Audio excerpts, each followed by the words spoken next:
L'intervenant suivant, je m'attire au ministre de la Défense et des anciens combattants de l'État Mali, le colonel Sadio Camara. C'est un représentant des forces spéciales professionnelles qui depuis 2020, occupe le poste du ministre de la Défense du nouveau État du Mali. Merci beaucoup.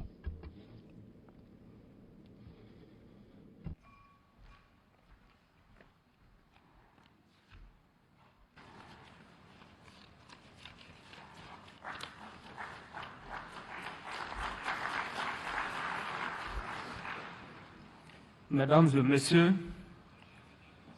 honorables participants à cette 11e conférence de Moscou pour la sécurité internationale, c'est un plaisir et un honneur pour moi de m'adresser à vous de manière solennelle ici, pour la 2e année consécutive, au nom de la République du Mali. L'invitation adressée à mon pays et l'intérêt renouvelé de cette assistance pour entendre notre point de vue est un signe de l'importance stratégique de la sécurité en Afrique et particulièrement au Sahel dans la recherche d'une sécurité globale. Je réitère donc ici les remerciements de son Excellence le colonel Assimi Goïta, président de la transition, chef de l'État du Mali, à son Excellence Vladimir Poutine, président de la Fédération de Russie, pour son implication constante et constructive pour la sécurité dans notre région.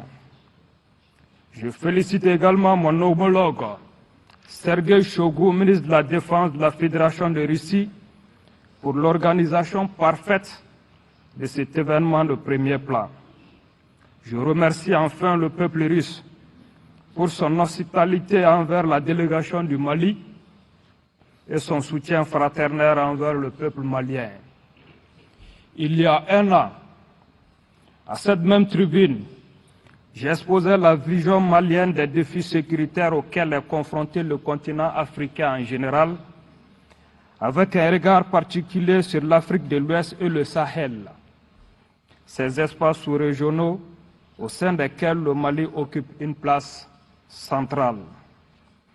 J'expliquais ici l'impact négatif de l'insécurité que subit notre région, où notre incapacité collective à trouver des solutions appropriées se traduit par un retard économique. Cette malheureuse situation continue de se développer, d'autant que les facteurs géopolitiques, climatiques et sociologiques sous-jacents restent défavorables tant à l'échelle mondiale, régionale que locale. Surtout, il est regrettable de constater qu'encore aujourd'hui, alors que l'Afrique reste totalement inaudible sur les grands problèmes mondiaux, les puissances étrangères continuent de dicter les modes de gestion des problèmes africains. Leur complexe de supériorité et leur arrogance ne cessent de frustrer nos populations et d'humilier nos gouvernements. L'actualité nous le montre encore avec les crises au Mali, au Burkina Faso et au Niger, États centraux du Sahel liés par la géographie, l'histoire et la sociologie. Il est donc important de rappeler, devant cette audience éclairée, la nature des menaces et défis liés à la sécurité en Afrique, avant d'expliquer les raisons de l'échec des initiatives de coopération militaire expérimentées pour les maîtriser. Cela permettra d'ébaucher la vision malienne des solutions et stratégies appropriées pour corriger notre trajectoire collective.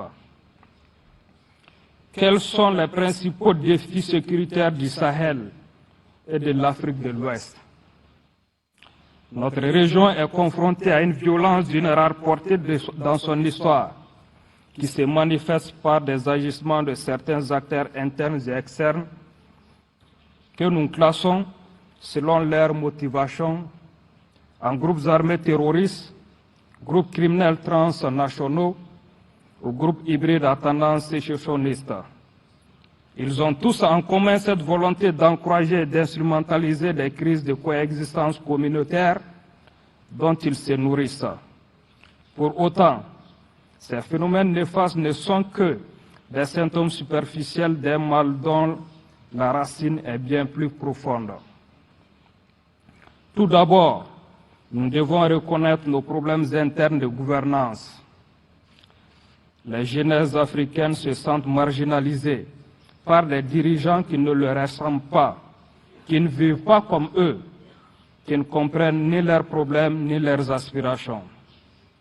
Les politiques publiques mises en œuvre ne correspondent pas aux besoins des peuples et les élites sont en décalage croissant avec ce qu'elles sont censées représenter. Le fossé se creuse de jour en jour, les inégalités s'approfondissent en continu.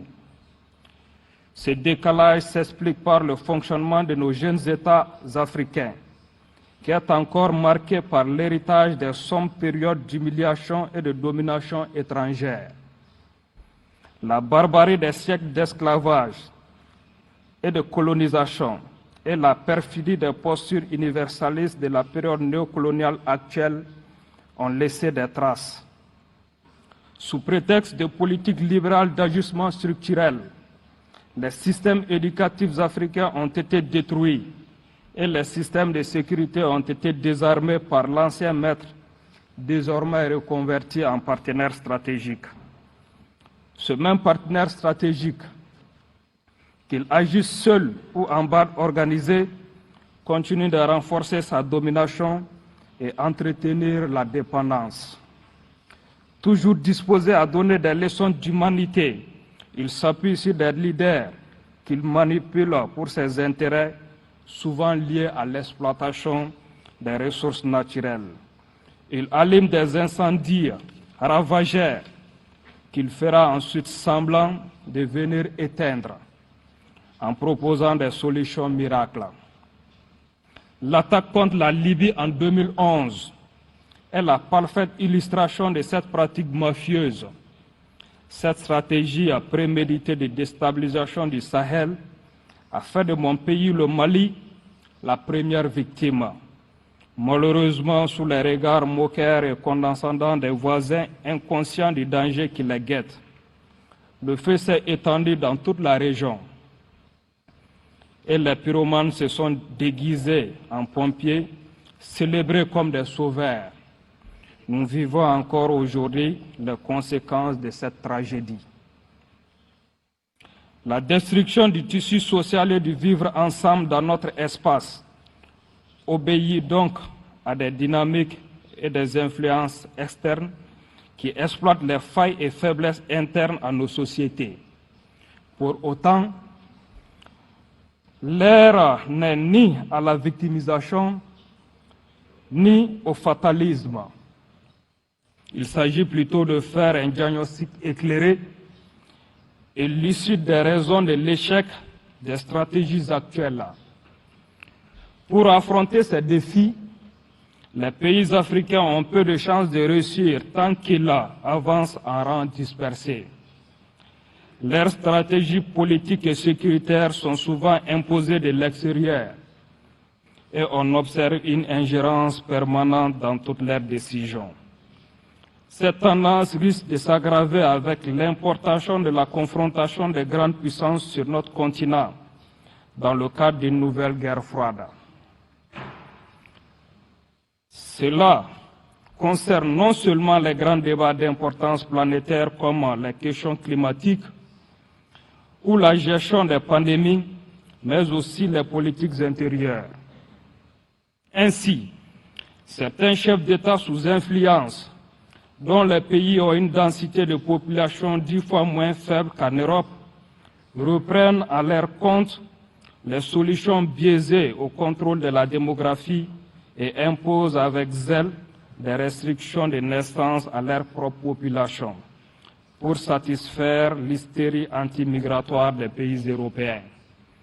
D'autres États jouent avec brutalité le rôle des gendarmes ou des gardes frontières au profit des mêmes pays européens qui leur donnent des miettes pour empêcher leurs frères de se déplacer, au mépris des droits et des intérêts de leurs propres frères. Les institutions régionales et sous-régionales, dont le financement est négligé par leurs propres membres, survivent grâce aux fonds extérieurs et doivent donc obéir à ceux qui les payent.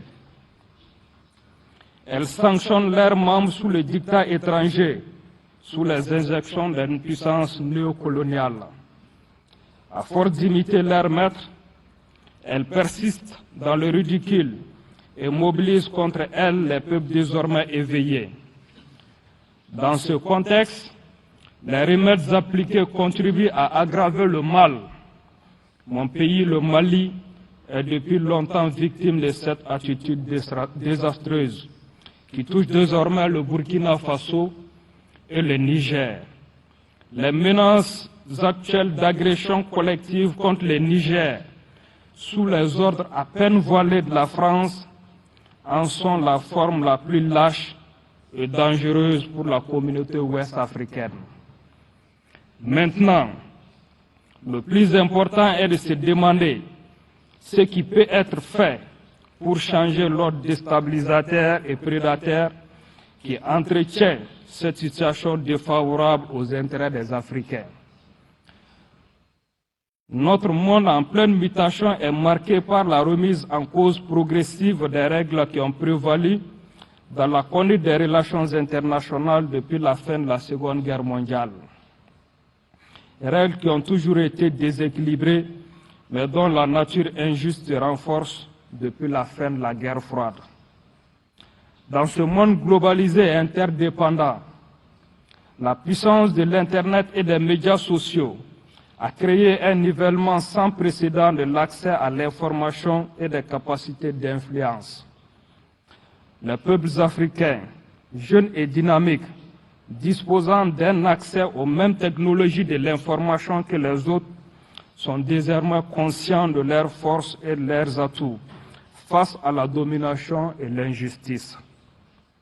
Ils brisent le monopole des médias et des narratifs imposés.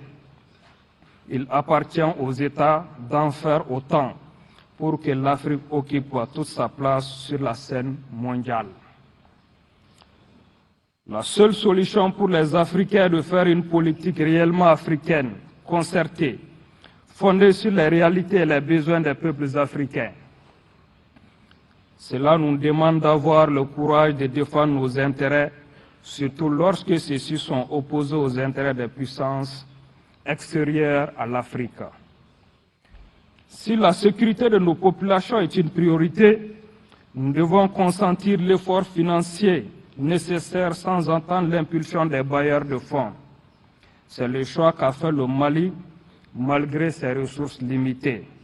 Le gouvernement malien a également fait le choix courageux et lucide de changer sa stratégie sécuritaire après avoir fait le constat réaliste de l'échec des stratégies imposées, caractérisé par le déploiement de dizaines de milliers de militaires étrangers sans impact positif pour les populations. Notre peuple a décidé de reprendre son destin en main et de construire son autonomie avec des partenaires plus fiables, plus sincères, dont les intérêts sont transparents et clairement exprimés dans le cadre d'une relation gagnant-gagnant. C'est donc le lieu pour moi de remercier chaleureusement la Fédération de Russie pour sa coopération solide et efficace. Le monde entier en voit les résultats spectaculaires. Les progrès dans le domaine sécuritaire ont permis de faire progresser le processus de refondation de l'État, avec l'adoption de la nouvelle constitution par 97% des Maliens et des élections prévues dans quelques mois pour mettre fin à la transition. Jugé inquiétant pour une certaine classe dirigeante mondiale, le combat du Mali pour sa dignité et sa liberté est pris en exemple par tous les peuples du Sahel, d'Afrique de l'Ouest et de l'Afrique entière. Pour conclure, ce que le Mali a fait à sa modeste échelle, les pays africains peuvent le faire en grand ensemble, nul ne pourra y résister, ni de l'intérieur, ni de l'extérieur. Les peuples l'ont compris, il reste aux dirigeants de suivre leur exemple. L'incurie des organisations régionales, incapables de trouver des solutions, mais promptes à condamner, menacer, sanctionner, voire attaquer militairement les peuples libres, engendre la création de nouvelles formes d'alliances basées sur la perception d'une communauté de destin et prête à se structurer et concurrencer l'architecture existante. Le chemin reste long et tortueux, mais nous sommes résolument optimistes, car l'ambition de redressement et de refondation de l'Afrique dépasse toute autre considération. Je lance donc un appel à la jeunesse africaine, fière et combative, prête à résister à la domination injuste. C'est à elle de se lever pour défendre ses intérêts et son honneur. Personne d'autre ne le fera. C'est une responsabilité générationnelle. Je vous remercie de votre aimable attention.